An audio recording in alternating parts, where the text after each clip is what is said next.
What's up, y'all? Grizz here on Grizz Tactics. Getting ready to start a new work week. Sitting outside the workplace,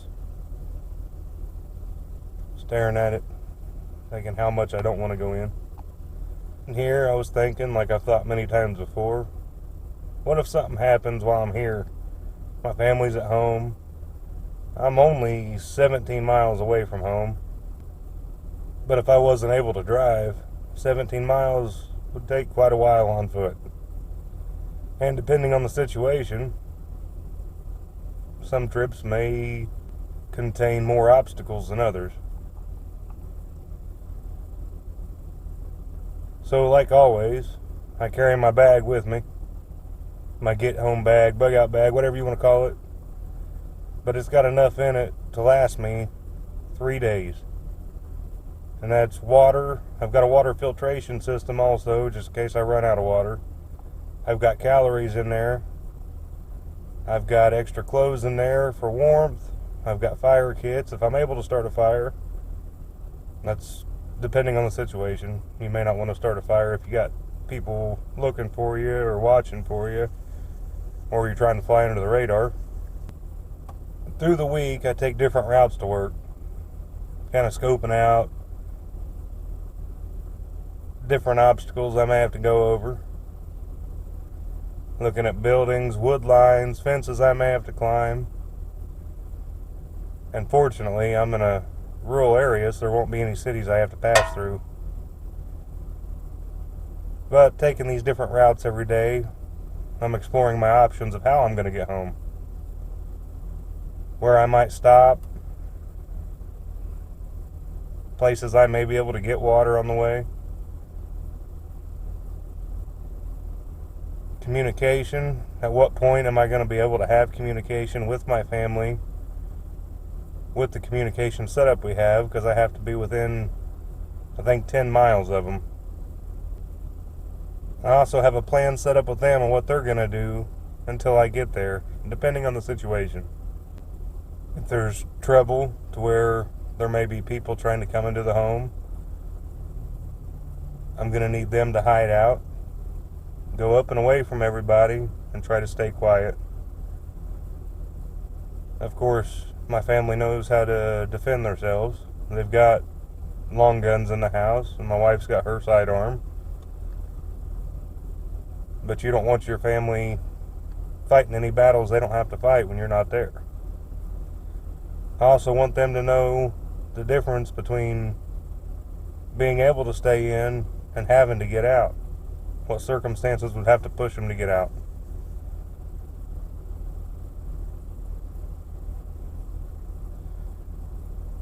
I try to keep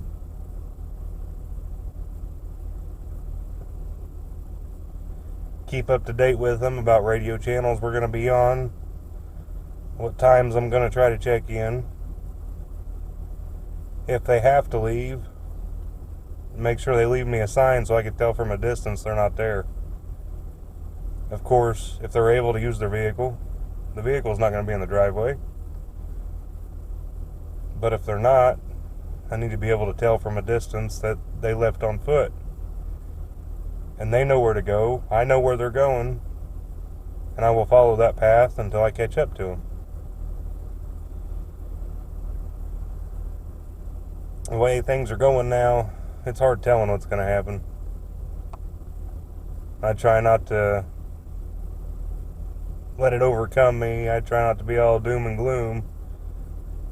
But sometimes it's hard to not think negatively with everything that's going on in the world right now. You know what I'm talking about. I don't have to go into details. That's not my purpose here, making these shows for you guys to watch. This channel is not about doom and gloom. It's not about fear porn. It's about being ready, teaching you what I know, so you can be ready for when stuff happens. For me, I keep my bag, my get home bag, right here beside me. It rides shotgun with me. That way if I have to get out and go, I can get out and go. Or if I have to leave the workplace and come out and grab the bag, it's handy. I also keep my sidearm in my vehicle. Locked, of course, which is fine, depending on what's happened. I can take a window out if I have to get in here quickly. Best case scenario, though, I come out to my car, it starts up, and I could drive home. Or at least drive most of the way. And then if I have to abandon the vehicle, I've still saved time.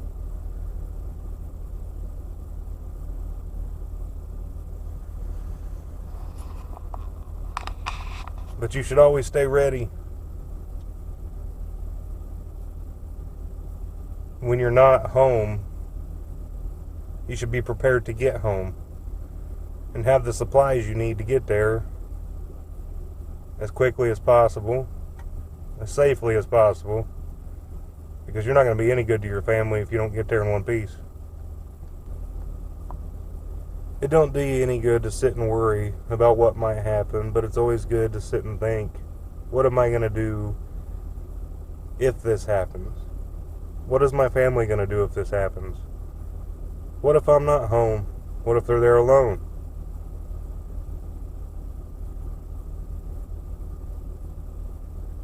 Don't worry yourself sick. Just keep up on what's going on, or what you could believe anyway, and prepare yourself the best way you know how.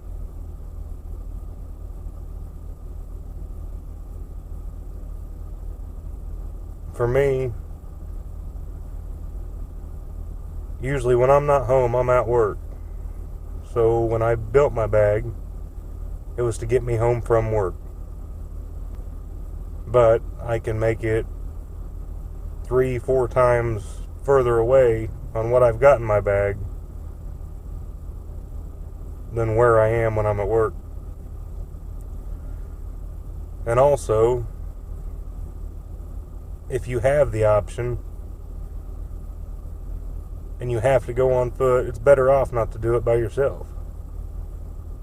I just so happen to work with somebody that lives in my vicinity that has to pass through my vicinity to get to their house. And we've already talked about the stuff, the things that could happen. We already have a plan. We're going to go together. He always carries his supplies with him also, so I'm not going to have to support him. We're just going to be there to cover each other's six on our trip home to get to our families. In the end, your family's all that matters. The ones at home that depend on you. The only ones that you go home to every night. If you haven't started prepping already,